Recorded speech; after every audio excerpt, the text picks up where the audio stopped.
गणेशाय नमः।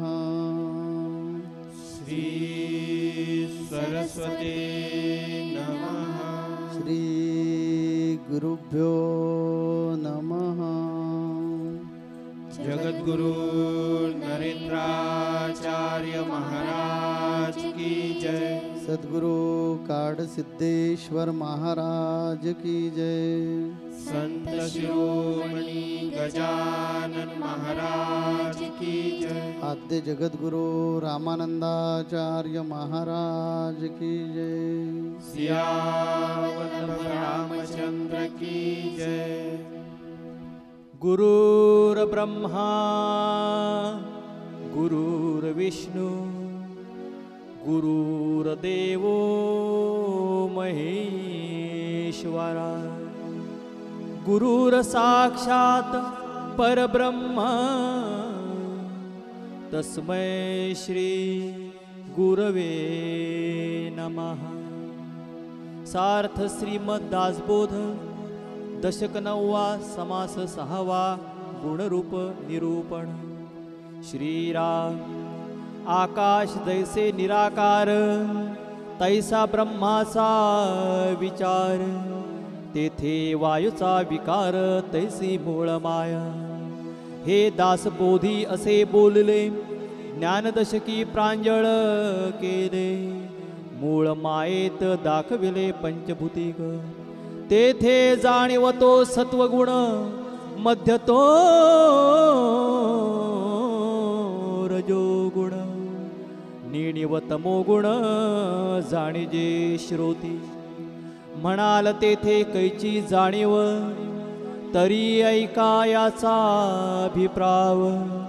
पिंडी महाकारण देही सर्व साक्षिणी अवस्था तैसी मूळ प्रकृती ब्रह्मांडीसी देह महाकारण सासे म्हणून तेथे जाणीवेसे अधिष्ठान आले।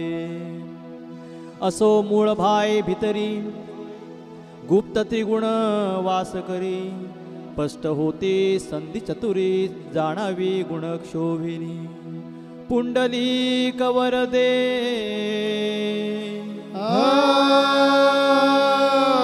हरी विठ्ठल। श्री ज्ञानदेव तुकाराम पंढरीनाथ महाराज की जय। जगद्गुरु नरेंद्राचार्य महाराज की जय। अनंत श्री विभूषित जगद्गुरु रामानंदाचार्य श्री स्वामी नरेंद्राचार्यजी महाराज यांच्या चरणकमलांना वंदन करून आज ह्या महनमंगल अशा संत संघाला उपस्थित माझ्या सर्व गुरुबंधू आणि गुरुभगिनी यांना माझा सांप्रदायिक श्री गुरुदेव। आपण मागच्या संत संघात अनुमान निरसन ह्या विषयावर माऊलींकडून अमोलिक असं निरूपण ऐकलं। आज दशक 9वा समास 6वा ह्या समासामध्ये गुणरूप निरूपण ह्या विषयावर समर्थांनी निरूपण केलं आहे। ह्या समासामध्ये समर्थांनी वेदांतदृष्ट्या आणि साधनदृष्ट्या एक महत्त्वाची गोष्ट सांगितली आहे। ती कोणती तर ह्या संपूर्ण चराचर विश्वाला एक जाणीव व्यापून राहिली आहे आणि ही जाणीव ज्या वेळेस ह्या मुळामाया ह्या परब्रह्मामध्ये निर्माण झाली। आकाश कसं आहे परब्रह्मासारखं आहे, निराकार आहे, निर्विकार आहे, परब्रह्मही तसंच आहे आकाशाप्रमाणे। अशा ह्या अनंत पसरलेल्या आकाशामध्ये मूळ वायूच्या लहरी काय होतात निर्माण होतात। तशाच ह्या परब्रह्मामध्ये मूळ मायेच्या लहरी निर्माण होत असतात आणि जेव्हा ही मूळ मायेची लहर ह्या परब्रह्मामध्ये निर्माण झाली त्यावेळेस मी ब्रह्म आहे ही जाणीव ह्या मूळ मायेमध्ये उत्पन्न झाली। ही मूळ माया आपल्या पोटामध्ये पंचमहाभूतांना घेऊन असते। तसंच तिच्यामध्ये त्रिगुण हे सुप्तपणे वास करत असतात। तिला गुणमाया असं म्हणतात आणि ही गुणमाया संधी जेव्हा मिळते तेव्हा आपल्यातील हे 3 गुण प्रगट करते। त्यालाच गुणक्षोभिनी असं म्हटलंय। हे 3 गुण कोणते तर जाणीव तो सत्वगुण, तो ज्ञानमय असतो। तर थोडी जाणीव थोडी नेणीव ह्या दोघांच्या मिश्रणातून जो मधला गुण निर्माण होतो त्याला रजोगुण असं म्हणतात. तो ज्ञानमय तर असतोच, पण अज्ञानमय सुद्धा असतो. त्याला ज्ञान आणि अज्ञान हे दोन्ही या रजोगुणामध्ये असतं. तर नेणीव म्हणजे तमोगुण. नेणीव म्हणजे काय तर अज्ञान. मग तमोगुणामध्ये संपूर्ण अज्ञान असतं. मग समर्थाच्या शिष्यांनी पुढे प्रश्न विचारला समर्थांना की मूळ मायेमध्ये मी ब्रह्म आहे ही जाणीव कुठून बरं निर्माण झाली. तेव्हा समर्थांनी त्यांना उत्तर दिलं की पिंडाचे जसे 4 देह असतात, महाकारण देह हा 4था देह आणि या देहाचं सर्व साक्षिणी तुर्य अवस्था हे या देहाचं लक्षण आहे. त्याचप्रमाणे ब्रह्मांडाचे सुद्धा 4 देह असतात. मूळ प्रकृती हा ब्रह्मांडाचा 4था महाकारण देह आणि हा देह ज्ञानमय असतो आणि त्यामुळे येथे शुद्ध जाणीवेचे अधिष्ठान आहे. समर्थ सांगतात की येथे शुद्ध जाणीवेचे अधिष्ठान आहे. जेथे जाणीव असते तेथेच ज्ञान जन्मते आणि जेथे ज्ञान असतं तेथेच जाणीव असते. आणि म्हणूनच या मूळ मायेमध्ये जाणीवेचं अधिष्ठान आहे, जाणीव आहे असं समर्थ शिष्यांना पटवून दिले समर्थांनी. आणि पुढे जाऊन ते काय सांगतायत की ह्या दृश्य संपूर्ण दृश्य विश्वाला धारण करणारी व्यापणारी एक सर्वात मोठी अशी जाणीव आहे. त्या जाणीवेला हिरण्यगर्भ किंवा शब्दब्रह्म किंवा ओंकार असं म्हटलंय. आपल्या ऋग्वेदामध्ये ह्या हिरण्यगर्भाबद्दल वर्णन करताना म्हटलंय की विश्वाची निर्मिती, विश्व उत्पन्न होण्यापूर्वी ह्या विश्वामध्ये हिरण्यगर्भ हा एकटाच होता. संपूर्ण विश्वाचा तो स्वामी आहे. मांडुक्य उपनिषदात म्हटलंय की ओम हे अक्षर, सर्व विश्व जणू हे ओम अक्षरच आहे. ते सर्वांना मान्य आहे. सर्व विश्व हे ओम अक्षरच आहे. आणि समर्थ या ओम ह्या हिरण्यगर्भाला विश्व मन असं म्हणतात. आपण बघा ओंकाराबद्दल काय म्हटलंय, अकार उकार आणि मकार. आज माऊली काय म्हणतात, ओम नरेंद्रनाथाय नमः, म्हणजेच काय तो ब्रह्म मी आहे. आज माऊलींच्या नामाने आपल्यातले बहुसंख्य लोक सुखी झालेत, घेत आहेत ना अनुभव. कारण ते ब्रह्म मीच आहे असं माऊलींनी सांगितलं आणि ते नाम आपल्याला दिलंय.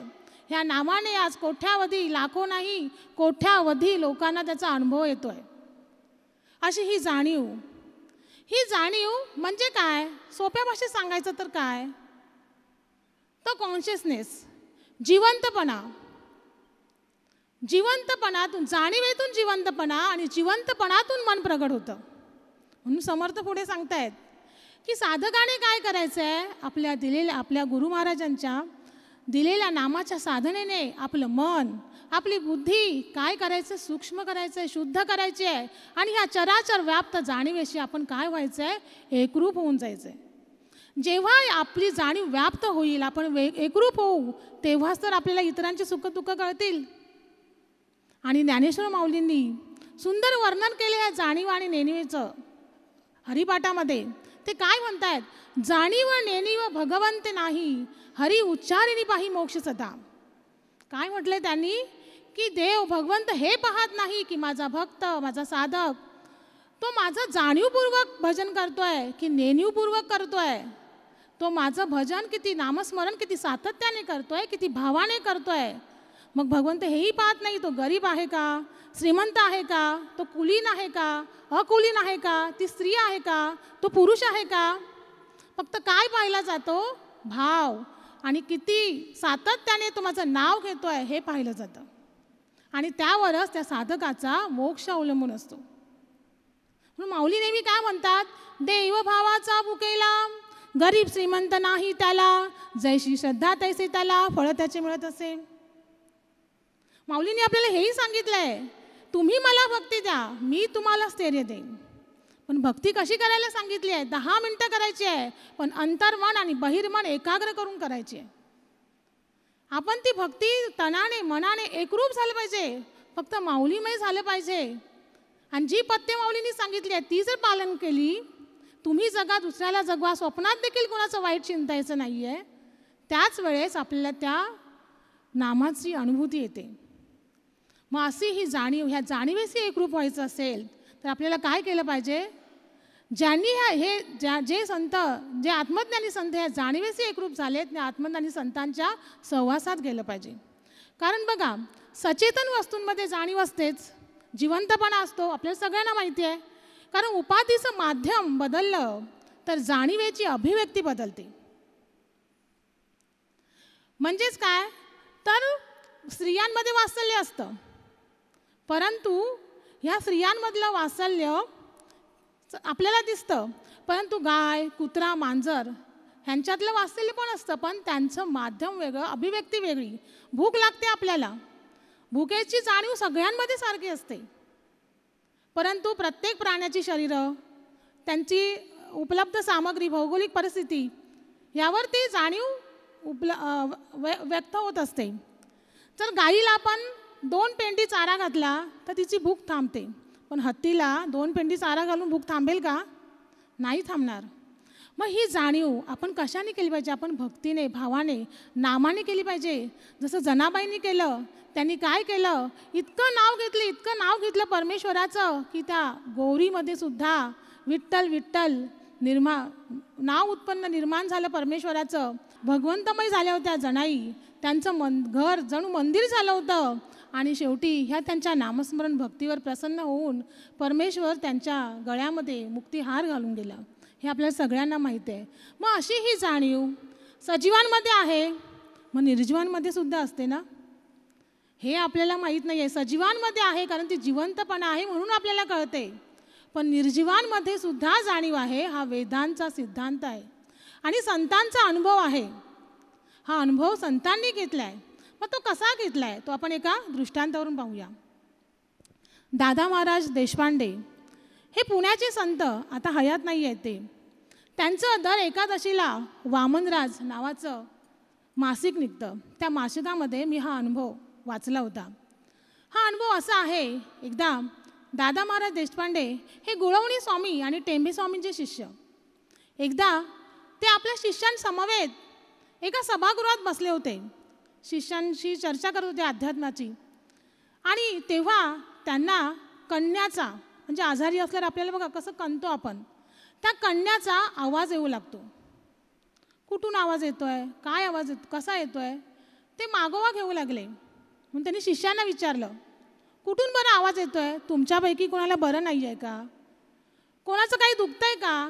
कोण कणतंय? तेव्हा शिष्यांनी म्हटलं, आम्ही सर्व बरे आहोत, आमची प्रकृती चांगली आहे, आम्ही कोणी कणत नाही आहे. तेव्हा त्यांनी पुन्हा इतरत्र त्या आवाजाचा मागोवा घ्यायला सुरुवात केली. आणि पाहतात तर काय, त्या सभागृहामध्ये एक कपाट होतं. त्या कपाटाच्या दिशेने हा आवाज येत होता. आणि त्या कपाटाच्या दिशेने आवाज येत होता हे पाहून त्यांनी एका शिष्याला उठवलं आणि सांगितलं, ते कपाट उघड. आणि पाहतात तर काय, त्या कपाटामध्ये त्याच्या कॅपॅसिटीपेक्षा जास्त सामान भरलं होतं. इतकं अवास्तव सामान, अगदी कोंबून भरलं होतं. मग त्यांनी काय केलं, ते कपाट खाली केलं. त्या कपाटाच्या कॅपॅसिटीप्रमाणे व्यवस्थित सामानाची रचना केली आणि जे अवास्तव सामान होतं ते बाजूला काढून ठेवलं. आणि असं केल्यानंतर त्या कपाटातला जो आवाज होता कण्याचा, तो आवाज बंद झाला. तात्पर्य सांगायचं हेच आहे की शिष्यांना कळलं का? ते नाही कळलं. त्यांनाच का कळलं? तर आत्मज्ञानी संत हे जाणीवेशी एकरूप झाले आहेत. म्हणून माऊली नेहमी सांगतात, अनुरेणू देवा आहे नरेंद्र म्हणे शोधून पाहे. ह्या चराचर व्याप्त जाणीवेशी ते एकरूप झालेले असल्यामुळे त्यांना हे कळलं. ज्ञानेश्वर माऊलींनी भिंत चालवली निर्जीव, कारण त्यांनी भूतविजय मिळवला होता. संतांनी भूतविजय, भूतांवर विजय मिळवलेला असतो. रेड्यामुखी त्यांनी वेद वदविले आणि त्यांच्या मुखातून उद्गार आले, किंबहुना चराचर एकची झाला. म्हणून अशा आत्मज्ञानी संतांच्या सानिध्यात आपण आलं पाहिजे. त्यांच्या सानिध्यात येऊन आपल्या आत्मबुद्धीचा विकास आपण केला पाहिजे. आपलं मन जास्तीत जास्त सूक्ष्म केलं पाहिजे. परंतु इथे सुद्धा एक धोका आहे. अहंकार मात्र आपल्याकडे येता कामा नये. जर अहंकार आला तर जे आत्मज्ञान आपल्याला होणार आहे ते कधी होणार नाही. कारण आत्मज्ञानाचा अंतःकरणाचा प्रवेश असेल, जर अहंकाराचा अंतःकरणात प्रवेश असेल तर आत्मज्ञान आपल्याला कधीच होणार नाही. कारण मी देह आहे हा अज्ञानी लोकांचा अहंकार, तर मी आत्मा आहे हा साधकांचा अहंकार. आणि ह्या दोन्ही अहंकारांचा जेव्हा निराश होईल तेव्हाच आपल्याला आत्मज्ञान गुरुकृपेने प्राप्त होऊ शकतं. ह्या चराचर व्याप्त जाणीवेशी आपण गुरुकृपेने एकरूप होऊ शकतो. म्हणून त्यांनी दिलेल्या नामावर यासाठीच आम्ही आपल्याला सांगितलं की स्वप्नात सुद्धा कुणाचं वाईट चिंतू नका. कारण ही जाणीव म्हणजे सात्विकता आपल्यामध्ये जोपर्यंत विकसित होत नाही, ही सात्विकता जोपर्यंत आपल्यामध्ये प्रकट होत नाही, तोपर्यंत आपल्याला चराचरामध्ये असणारं जे तत्व आहे आपल्याजवळ असूनसुद्धा दूर असल्यासारखं वाटेल. मागे एकदा मी एका प्रवचनामध्ये दृष्टांत सांगितला होता. एकनाथ महाराजांना गाढवामध्ये सुद्धा पांडुरंग दिसला. परंतु एकनाथ महाराजांसोबत चालणारे अनेक महंत होते की ज्यांनी काशी विश्वेश्वराला जलाभिषेक करण्यासाठी खालून दक्षिणेतून पाणी घेऊन आले होते, सागराचं पाणी. भगवान प्रभू रामचंद्रांनी ज्यावेळी रावणाचा वध करायचं ठरवलं, निश्चय केला, त्यावेळी भगवान शंकराची उपासना केली. बघा, भगवान प्रभू रामचंद्र देव आहेत, स्वतः भगवान आहेत, परंतु अहंकार नाही त्यांच्याजवळ. त्यांनी भगवान भोलेनाथांची पिंडी स्वतःच्या हाताने स्थापन केली, पूजा केली, वरदान घेतलं आणि मग सेतू पार करून अनितीवर विजय मिळवण्यासाठी त्यांनी आपला प्रवास सुरू केला. तर ते ठिकाण सेतुबंध रामेश्वर, राम आणि ईश्वर याचा जिथे मिलाप झाला ते रामेश्वर. तिथून समुद्राचं पाणी घेऊन ही कावड चालली होती काशी विश्वेश्वराकडे. इतर महंतांना त्या गाढवामध्ये देव दिसला नाही. पांडुरंगाने ठरवलं की हे सगळे चाललेले आहेत, पाणी घेऊन चाललेत, बघूया कुणाकडे जाणीव निर्माण झाले. आणि म्हणून कुंभारणीचं रूप रुक्मिणी मातेने घेतलं आणि भगवंत स्वतः गाढवाच्या रूपामध्ये प्रकट झाले. दुपारचं रणरणतं ऊन होतं, अंगातून घामाच्या धारा सुरू झाल्या होत्या सगळ्यांच्या. आणि अशा वेळी ते गाढव जमिनीवर लोळतंय, मोठमोठ्यानं खिंकाळतंय. रुक्मिणी दोन हात जोडून प्रत्येक महंतांना, प्रत्येक संतांना विनंती करते की संत मायबाप हो, हे माझं गाढव, गरिबाचं गाढव आहे, माझं ते उदरनिर्वाहाचं साधन आहे आणि ते वाचलं पाहिजे, म्हणून कुणीतरी जरा पाणी पाजावं. कुणीही ढुंकून पाहिलं नाही. पण एकनाथ महाराजांनी क्षणाचाही विचार न करता त्यांनी त्या गाढवाला पाणी पाजलं. ज्यावेळी आपल्यामध्ये जाणीव निर्माण होईल त्याचवेळी आपण परमार्थाकडे खऱ्या अर्थानं जाणार आहोत. म्हणून मला वाटतं समर्थ रामदास स्वामींनी जाणीव आणि नेणीव, तर ही जी जाणीव आहे ही जाणीव सत्वगुणामुळे निर्माण होते. आणि जाणीव निर्माण झाली की मन मग निवृत्तीकडे लागतं. मग हव्यास निर्माण होत नाही. राका नावाचे एक संत मोठे होऊन गेले. पांडुरंगाने ठरवलं की त्यांची परीक्षा घ्यायची. म्हणून त्यांच्या मार्गामध्ये ते चालले होते, दोघंही पती पत्नी. त्यांच्या मार्गामध्ये सोन्याच्या बांगड्या किंवा सोन्याचं कडं म्हणूया पाहिजे तर ठेवून दिलं देवानं. देव बघत असतो, लक्ष असतं देवाचं, लक्षात ठेवा. ते चाललेत रस्त्यानं, तर त्यांच्या लक्षात आलं की एक सोन्याचं कडं दिसतंय. ते लगेच तिथे खाली वाकले. आम्ही वाकलो असतो तर काय केलं असतं? लगेच उचललं असताना खिशात टाकलं असतं. त्याने काय केलं, तिथे एक लाकडाचा तुकडा बघितला, एक काठी छोटीशी बघितली, जमीन उकरली, तिथे खोदली थोडीशी जमीन, त्याच्यामध्ये ते टाकलं, माती टाकली त्याच्यावर आणि पुढे निघाले. पुढे निघाल्यानंतर पाठीमागून पत्नी येत होती, ती त्या स्पॉटजवळ आली, तिने बघितलं आणि ती पुढे चालली. मग पत्नीने विचारलं की तुम्ही असं का केलं, त्याच्यावर माती का ओढलीत? त्या ते म्हणाले, अगं कदाचित तुझं लक्ष तिकडे गेलं असतं आणि मन विचलित झालं असतं तर. ती म्हणाले, हे नाथ, माझं मन कधीच विचलित होणार नाही, कारण ज्यांच्यामध्ये जाणीव निर्माण झालेली आहे ती माणसं कधीच नेणिवेकडे जाणार नाहीत, त्यांना कधी हव्यास निर्माण होणार नाही. तमोगुणी माणसंही हव्यासापोटी वाया गेलेली असतात आणि म्हणून आपला तर तम नष्ट केला पाहिजे. संत तुकाराम महाराजांनी सांगितलंय, तम म्हणजे काय, नरकची केवळ, रजतो सबळ मायाजाळ. रजोगुणामुळे आपण मोह मायेमध्ये अडकू आणि तम तर अत्यंत घाणेरडा गुण, तो आपल्यामध्ये नाहीच राहिला पाहिजे. आज संत संघातून आपण काय संदेश घेऊन जायचा आहे की हाच संदेश घेऊन जायचा आहे की माझा रजोगुण आणि तमोगुण कमी कसा होईल आणि माझ्यामध्ये कणाकणंका होईना. त्या मधमाशीचं ते पोळं असतं ना, त्या मधमाशीच्या पोळ्यामध्ये एकदम 10 किलो मध येऊन पडत नाही, त्या माशा कणाकणानं आणून त्या पोळ्यामध्ये मध जमा करत असतात, डिपॉझिट करत असतात. आणि मला वाटतं संत संघ एक मधाचं पोळं आहे. ह्या मधाच्या पोळ्यामध्ये आपण दर संत संघाला येत असताना आपण आपल्यातलं सत्वगुण जास्तीत जास्त आपल्यामध्ये कसा विकसित होईल आणि हे सत्वगुणाचं मोठंच्या मोठं पोळं आपलं निर्माण कसं होईल, हा प्रयत्न मला वाटतं आम्ही साधकांनी केला पाहिजे.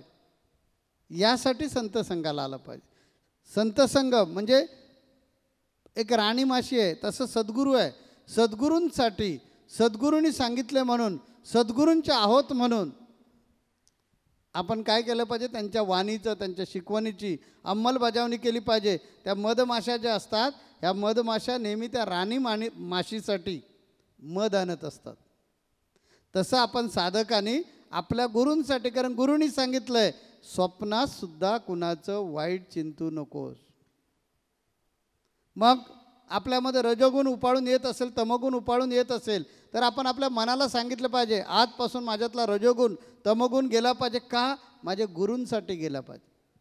मी ज्यावेळी दीक्षा घेतले त्यावेळी त्यांना मी शब्द दिला आहे, मी तुमच्या आज्ञेत वागेन, गुरुना कालिमा लागेल असे कोणतेही दुष्कृत्य किंवा दुर्वर्तन करणार नाही.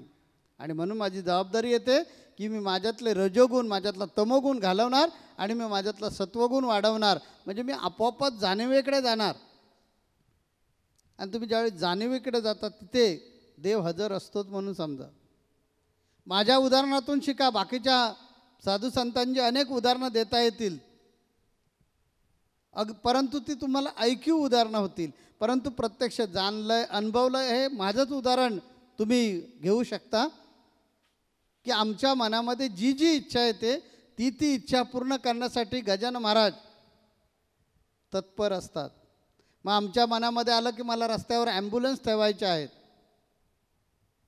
हा म्हणता ती इच्छा पूर्ण होते. आमच्या मनामध्ये आलं की आपल्या आश्रमामध्ये येणारे जे भक्तगण आहेत त्यांना खालून चालत येताना भयंकर त्रास होतो, मग त्यांना ने आणण्याची व्यवस्था केली पाहिजे, ती हा म्हणता पूर्ण होणार. दिसेल तुम्हाला की तुम्ही ज्यावेळी परत आश्रमावर याल तेव्हा बघाल तुम्ही की ती व्यवस्था झालेली आहे. मी तर कुठे पैसे कमवायला जात नाही. मग आज त्या अशा प्रकारची जी वाहन आहे, 7.5-8 लाख रुपये ज्या वाहनाची किंमत आहे, अशी वाहनं किमान इथे जर व्यवस्था करायची असेल तर 8 ते 10 पाहिजे आपल्याला. मग ही पुरी कशी होणार, त्याची अनुभूती घेऊन बघा की ती इथं पूर्ण झालेली असणार आणि तुम्हाला दिसणार की त्या वाहनातून तुम्ही बसून वरती आलेले असणार. गुरूंच्या मनामध्ये जे येतं ते पूर्ण करण्यासाठी त्यांचा गुरुदेव त्यांच्या पाठीशी कसा उभा राहतो. का तर इच्छा सात्विक असते, त्यात मला बसण्यासाठी व्यवस्था नाही. जे इथे आश्रमामध्ये येणारे जे लोक आहेत यांना त्रास होऊ नये, कारण त्यांच्यामध्ये पण मीच आहे. ही जाणीव निर्माण झाल्यामुळे आम्हाला कधी व्यक्तिगत स्वार्थ येत नाही. जो येतो स्वार्थ तो समाजाचा स्वार्थ असतो, दीनदुबळ्यांचा, गोरगरिबांचा, गरजूंचा स्वार्थ असतो. मग त्याला स्वार्थ नाही म्हणत, सत्कर्म म्हणतात. आणि मग अशी सत्कर्म करण्याची ज्यावेळी मनोवृत्ती निर्माण होते त्या आपोआपच देव तुमचा होतो. आणि यासाठी आपण काय केलं पाहिजे, संत संघातून ही जाणीव करून घेऊन गेलं पाहिजे की मला माझ्यामध्ये सत्वगुण विकसित केला पाहिजे. सत्वगुण ही आत्मज्ञानाची पहिली पायरी आहे. आणि ती ज्यावेळी पायरी आपली मजबूत होईल त्यावेळी आपण आपोआपच आत्मउद्धाराकडे जाऊ आणि आपल्या जन्माचं कल्याण होईल. म्हणून प्रिय भक्त हो, हे लक्षात ठेवा की जास्तीत जास्त सत्वगुण वाढण्यासाठी माझी एक शिकवण जरी तुम्ही लक्षात ठेवलीत, स्वप्नातसुद्धा कुणाचं वाईट चिंतणार नाही, तरी आपल्या जन्माचं कल्याण होईल. आपण थांबूया, वेळ संपलेला असल्यामुळे पुढच्या आठवड्यातल्या संत संघामध्ये पुन्हा भेटू. श्री गुरुदेव. जगद्गुरु नरेंद्राचार्य महाराज की जय. सद्गुरु काळसिद्धेश्वर महाराज की जय. संत शिरोमणी गजानन महाराज की जय.